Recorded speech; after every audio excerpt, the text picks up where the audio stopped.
Welcome प्यारे बच्चों, स्वागत है आपका हमारे YouTube चैनल में। आज का हमारा टॉपिक रहेगा एब्जॉर्प्शन ऑफ डाइजेस्टिव प्रोडक्ट, कि किस तरह से जो हमारे डाइजेस्टिव प्रोडक्ट हैं, जो हमने पिछली वीडियो में पढ़ा था कि स्मॉल इंटेस्टाइन के अंदर जो हमारे मैक्रोमोलिक्यूल्स हैं वो किस तरह से ब्रेक डाउन हो जाते हैं। और हमने कल देखा था कि जो हमारे प्रोडक्ट थे, मैक्रोमोलिक्यूल्स थे, वो अमाइनो एसिड में, फैटी एसिड में, बेस में और glucose, fructose, lactose, di and monosaccharides, glycerol. ठीक है, इन ये जो सिंपल सब्सटेंसेस है इनमें ब्रेक डाउन हो जाता है। तो अब देखते हैं इनका एब्जॉर्प्शन किस तरह से होगा, कौन कौन से पार्ट में होगा। ठीक है, तो आइए शुरू करते हैं। तो हमने देखा था कि ये सारे प्रोडक्ट हैं हमारे स्मॉल इंटेस्टाइन में बन जाते हैं। इनमें से बहुत सारे प्रोडक्ट हैं वो स्मॉल इंटेस्टाइन में ही एब्जॉर्ब कर लिए जाते हैं। जो हमारे स्मॉल इंटेस्टाइन के अंदर ऐसे फिंगर लाइक प्रोजेक्शन है जिनको विली बोलते हैं। ठीक है, उनके ऊपर छोटी छोटी माइक्रोविलाई प्रेजेंट होती है ऐसे, जिनका मेन फंक्शन है वो एब्जॉर्प्शन के लिए एरिया को इंक्रीज करना है। ठीक है, ये विलाई है, ये स्मॉल इंटेस्टाइन है।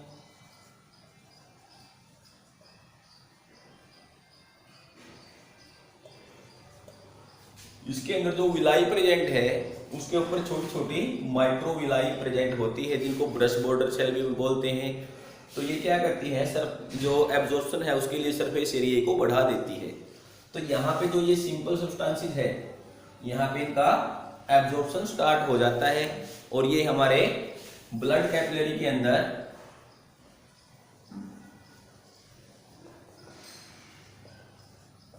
या फिर लिम्फ के अंदर चला जाता है, जिससे ये हमारे सर्कुलेशन में पहुंच जाता है और हमारे टिश्यू तक पहुंच जाते हैं ये सारे सब्सटेंसेस।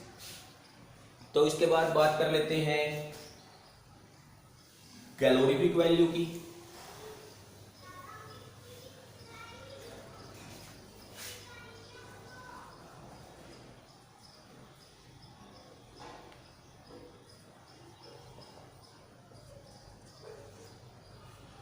जो कैलोरीफिक वैल्यू है बच्चों, जैसे हमें पता है कि हम एनर्जी को किलो कैलोरी या किलो जूल में मेजर करते हैं।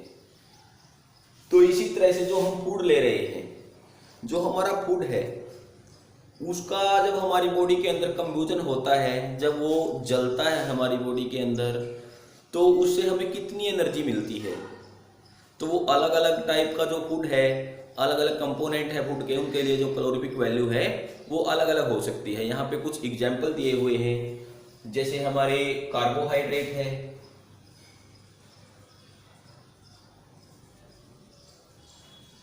इनकी जो कैलोरीफिक वैल्यू है वो है 4 किलो कैलोरी पर ग्राम। 1 ग्राम हमारा जो कार्बोहाइड्रेट है उससे 4 किलो कैलोरी हमें मिलती है।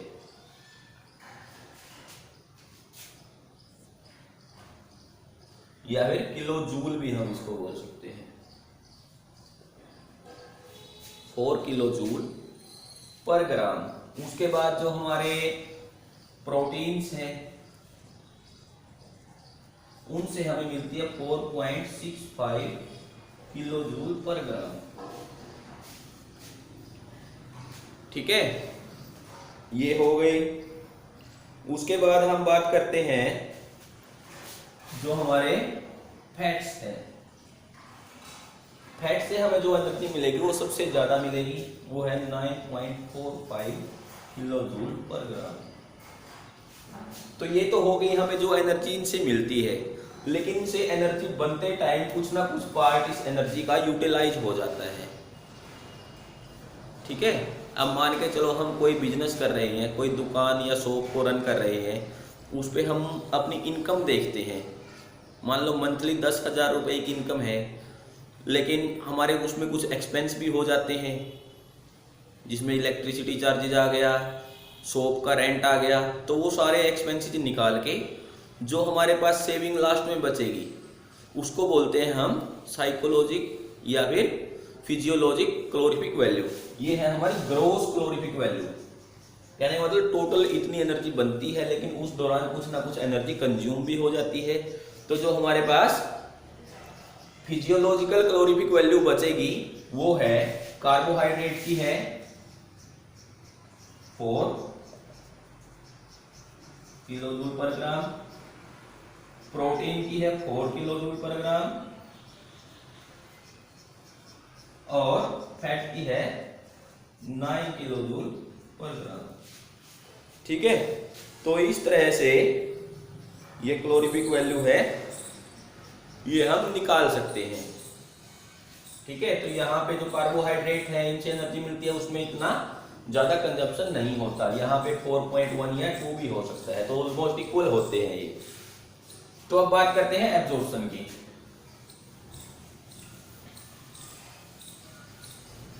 तो देखिए, जो हमारी स्मॉल इंटेस्टाइन है वहां पे प्रोडक्ट के अनुसार जो एब्जॉर्प्शन है उसके अलग अलग तरीके हो सकते हैं। वो एक्टिव ट्रांसपोर्ट भी हो सकता है,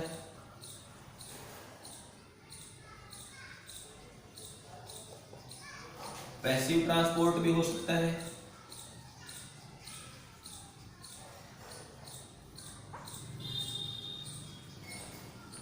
और डिफ्यूजन भी हो सकता है, फैसिलिटेट डिफ्यूजन भी हो सकता है।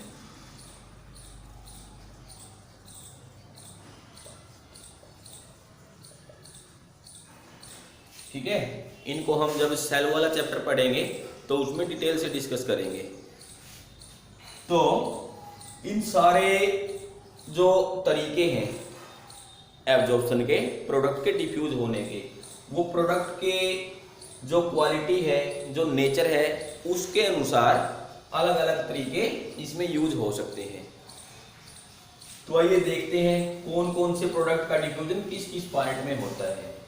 तो जैसे हमारा जो एलिमेंट्री कैनल है वो माउथ से स्टार्ट होता है,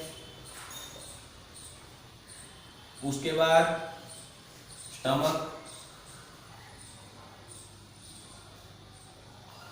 उसके बाद स्मॉल इंटेस्टाइन, उसके बाद है लार्ज इंटेस्टाइन। तो जो माउथ है, माउथ में बच्चों जो हम ड्रग्स यूज करते हैं, बहुत सारी ड्रग्स हैं, जो मेडिसिन हम लेते हैं, जब वो हमारे टंग के नीचे जो म्यूकोसा है, म्यूकोसा जो लेयर है उसके कांटेक्ट में आती है, तो वहां से उसका एब्जॉर्प्शन होना स्टार्ट हो जाता है। इस रूट को हम सबलिंगुअल रूट बोलते हैं, सबलिंगुअल रूट ऑफ एडमिनिस्ट्रेशन। ठीक है, तो यहां से माउथ से ड्रग्स या फिर मेडिसिन का जो एब्जॉर्प्शन है वो हो सकता है। उसके बाद जो स्टमक है, स्टमक के अंदर बहुत सारी चीजें हैं, जैसे वाटर है और जो सिंपल सब्सटेंसेस है।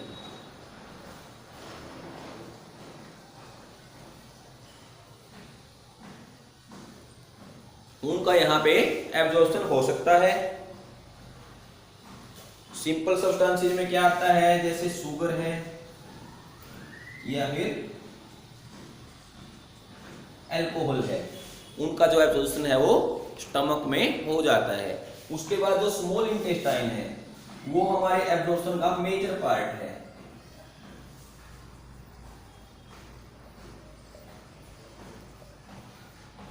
जो एब्जॉर्प्शन है सबसे ज़्यादा, जो हमारे सिंपलर सब्सटेंसेस बने थे उनका सबसे ज़्यादा एब्जॉर्प्शन स्मॉल इंटेस्टाइन में होता है।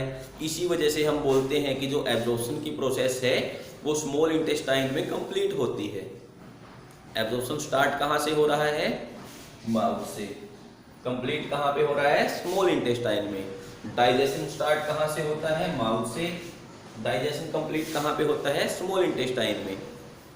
ठीक है, तो यहाँ पे जितने भी ये सारे प्रोडक्ट है, amino acid, fatty acid, base, glucose, fructose, ठीक है, गैलेक्टोज, मोनोसैकेराइड्स, ग्लिसरॉल, सभी का जो एब्जॉर्प्शन है वो स्मॉल इंटेस्टाइन में हो जाता है। ठीक है, ये सारे जितने प्रोडक्ट यहाँ पे लिखे हुए हैं सभी का जो एब्जॉर्प्शन है वो स्मॉल इंटेस्टाइन में हो जाता है। उसके बाद जो हमारे पास अनडाइजेस्टेड फूड मटेरियल बचा है, यानी कि जो वेस्ट मटेरियल बचा है, वो चला जाता है लार्ज इंटेस्टाइन में। लार्ज इंटेस्टाइन में जो हमारे वेस्ट मटेरियल के अंदर एक्सेस अमाउंट ऑफ वाटर है,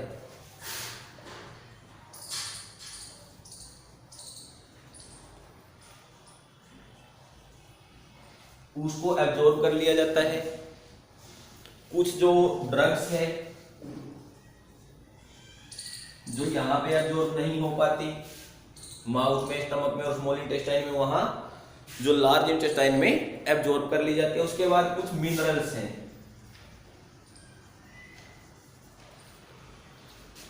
ठीक है, तो इन सारी चीजों का ही एब्जॉर्प्शन लार्ज इंटेस्टाइन में हो जाता है।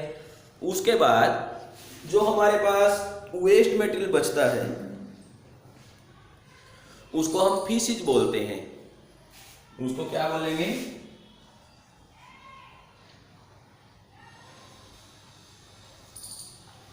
फीसिज, यानी कि वेस्ट मटेरियल। उसके साथ क्या हो जाता है, जो हमारे लार्ज इंटेस्टाइन की म्यूकोसा लेयर है वहां से म्यूकस निकलता है और इस फीसिज के साथ मिलके वो क्या करता है, इसको बिल्कुल स्मूथ बना देता है और इसको एक साथ बाइंड करने में हेल्प करता है ताकि ये आपस में मिक्सअप हो जाए और बाइंड हो जाए और स्मूथ हो जाए ताकि आगे ये इसको पास आउट किया जा सके। तो यहां से जो ये वेस्ट मटेरियल होगा वो चला जाएगा, जो हमारा कैकम पार्ट है लार्ज इंटेस्टाइन का, वहां पे चला जाता है। कैकम से, कैकम के जो तीनों पार्ट है, असेंडिंग है, ट्रांसवर्स है, डिसेंडिंग है और फोर्थ है हमारा सिग्मोइड, वहां से होता हुआ फिर जाएगा ये रेक्टम में।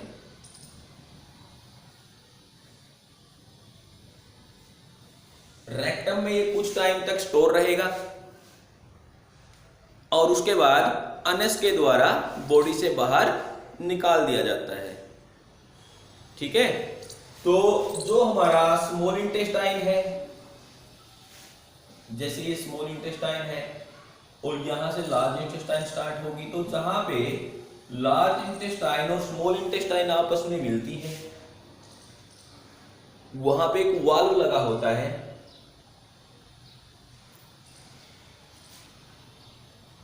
जिसको इलियो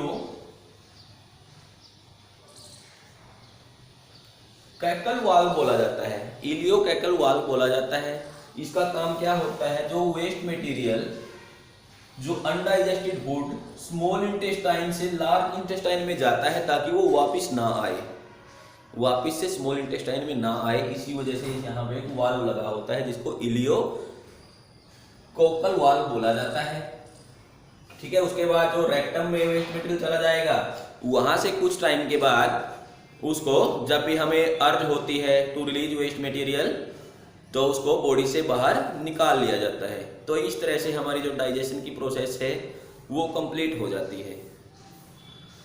तो इस चैप्टर में बच्चों हमारा लास्ट टॉपिक रहता है जिसमें हम, जो हमारा एलिमेंट्री कैनल है उसमें कौन कौन से डिसऑर्डर हो सकते हैं, कौन कौन सी बीमारियां, कौन कौन सी डिजीज हमारे एलिमेंट्री कैनल से रिलेटेड हो सकती है, उनके बारे में डिस्कस करेंगे। तो आज की वीडियो में इतना ही। Thank you, have a nice day.